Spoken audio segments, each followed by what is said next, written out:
Hello, aujourd'hui on se retrouve dans une nouvelle vidéo pour parler de quelle matière il faut acheter pour avoir une garde-robe durable. Et je vais vous éclaircir tout ça dans cette vidéo. Donc il y a deux catégories. Donc il y a les matières naturelles, donc soit qui sont animales ou végétales, et de l'autre catégorie, les matières artificielles viennent plus principalement du pétrole ou qui sont transformées avec d'autres matières mélangées. Par exemple, donc les matières naturelles, on a le coton, le lin, le chanvre, tout ce qui est à base d'animal, donc la laine, la soie, le cachemire, donc je pense que vous connaissez, et le mohair, l'angora et les fibres d'alpaga. Mais pourquoi c'est mieux donc acheter des matières naturelles pour avoir une garde-robe plus durable? Donc je vais vous dire les avantages de ces matières. L'un des facteurs des matières naturelles, que ce soit végétales ou animales, ce sont des matières qui sont donc naturelles et qui sont déjà agréables à porter et qui ne retiennent pas les odeurs. Et en plus ça absorbe l'humidité. Est-ce que c'est pas déjà super cool? Ça permet d'avoir des vêtements qui ne se froissent pas et d'avoir surtout un rendu plus élégant, beaucoup plus fluide. Et vu que c'est des matières naturelles, on a évidemment un peu une élégance plus jolie que des matières synthétiques froisses et qui n'ont pas du tout le même rendu porté. Elles sont aussi antistatiques, qui est très pratique je pense dans la vie quotidienne. C'est aussi un avantage pour les personnes qui ont des allergies et certaines matières demandent beaucoup moins d'entretien que des matières transformées. Après on va éclaircir évidemment, les matières naturelles c'est des tissus beaucoup plus délicats à entretenir, comme par exemple le cachemire qu'il ne faut pas mettre en machine et ni en sèche-linge. Je pense qu'on a déjà tous fait cette erreur au moins une fois. Donc maintenant je vais vous expliquer quelques différences entre les matières, leurs avantages, et par la suite je vais vous parler évidemment des matières à surtout éviter, même si on en trouve maintenant de partout. Évidemment le premier c'est le coton, je pense que vous le connaissez, on en trouve de partout, dans les sweatshirts, dans les t-shirts et même dans les pantalons, et c'est une matière durable mais qui nécessite énormément d'eau pour la production. Donc beaucoup de marques désormais misent pour le coton certifié bio, qui est beaucoup plus écologique et qui nécessite beaucoup moins d'eau. Donc l'un des avantages du coton, c'est une matière très résistante et qui dure dans le temps et qui peut être lavée en machine à 40 degrés et qui ne se dégrade pas. La deuxième matière, c'est évidemment la laine qu'on retrouve sous différentes formes comme le cachemire, l'angora ou encore le mohair. C'est une matière provenant de l'animal et on sait que ça a vraiment un toucher doux et ça nous tient très chaud l'hiver. Le seul défaut, ça serait l'entretien de la laine car c'est une matière très délicate, donc faire très attention au niveau du lavage. En général on préconise de laver la laine à la main, même si aujourd'hui certaines machines à laver ont le cycle délicat qui permet d'avoir un lavage beaucoup plus doux. Et évidemment le sèche-linge est interdit, sinon vous allez vous retrouver avec un vêtement de la taille d'un enfant. Ça m'est déjà arrivé.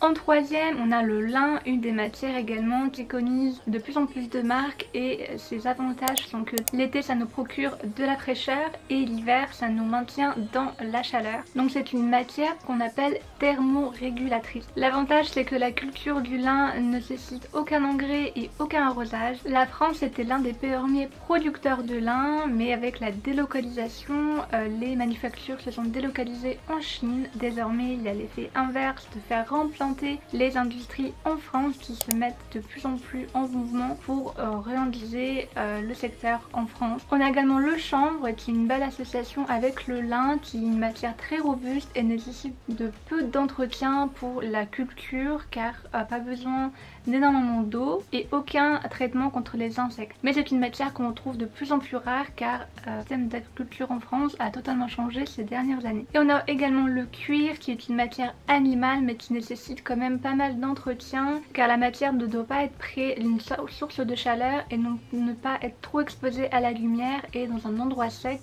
garder la matière en meilleur état. Évidemment le cuir se patine avec le temps et il faut l'entretenir avec du lait et des produits spéciaux pour le cuir, pour le nourrir, mais c'est une matière dure et vieillie avec le temps. Même si maintenant on retrouve de plus en plus de nouvelles initiatives avec des cuirs végétaux comme à partir des épluchures de fruits, d'ananas par exemple.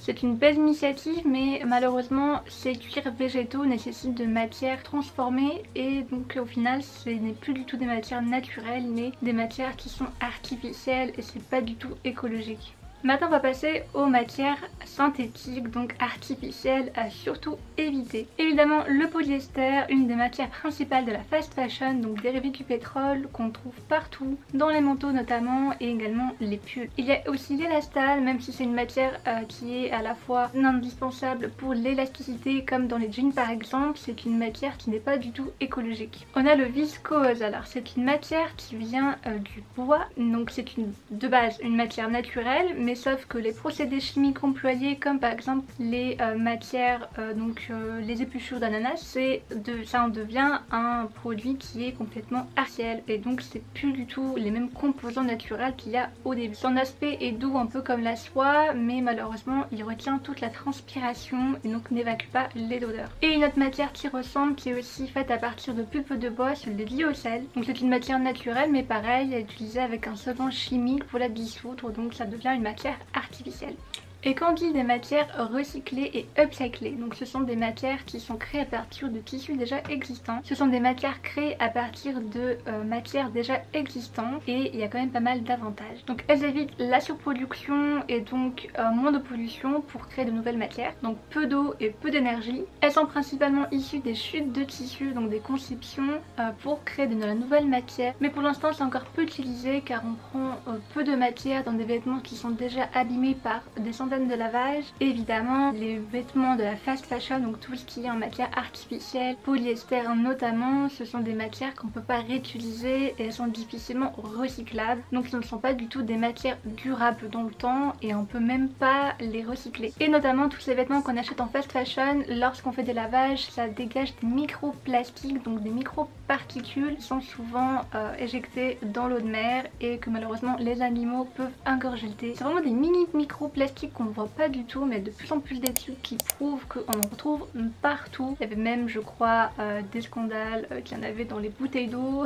Donc ce qui est très important lorsque vous achetez un vêtement, c'est de regarder l'étiquette des matières et d'acheter là où il y a le plus de matière naturelle, même s'il y a toujours un pourcentage de polyester ou de matière artificielle. Si c'est par exemple 5 ou 10%, c'est encore passable, mais c'est toujours mieux qu'il y a plus de matière naturelle qu'artificielle pour avoir une durée déjà plus longue pour le vêtement et surtout pour après lui donner une seconde vie, une seconde chance. C'est vrai que maintenant que je connais mieux tout ce qui est matière, même si je les connais pas toutes, j'en ai appris grâce et pour faire cette vidéo, mais je fais beaucoup plus attention et c'est vrai que le polyester maintenant je peux l'acheter, ça se détend en lavage, ça fait des micro-paluches de partout, même si dans la malle il y en a aussi, mais c'est vraiment pas du tout une matière agréable à porter, ça gratte, on transpire et c'est pas écologique. Je pense que après avoir vu cette vidéo et qu'on se rend compte plus de tous les petits détails, on privilégie des achats beaucoup plus responsables et plus conscients. Donc j'espère que cette vidéo vous a plu et on se retrouve très bientôt sur ma chaîne pour d'autres nouvelles vidéos. Bye!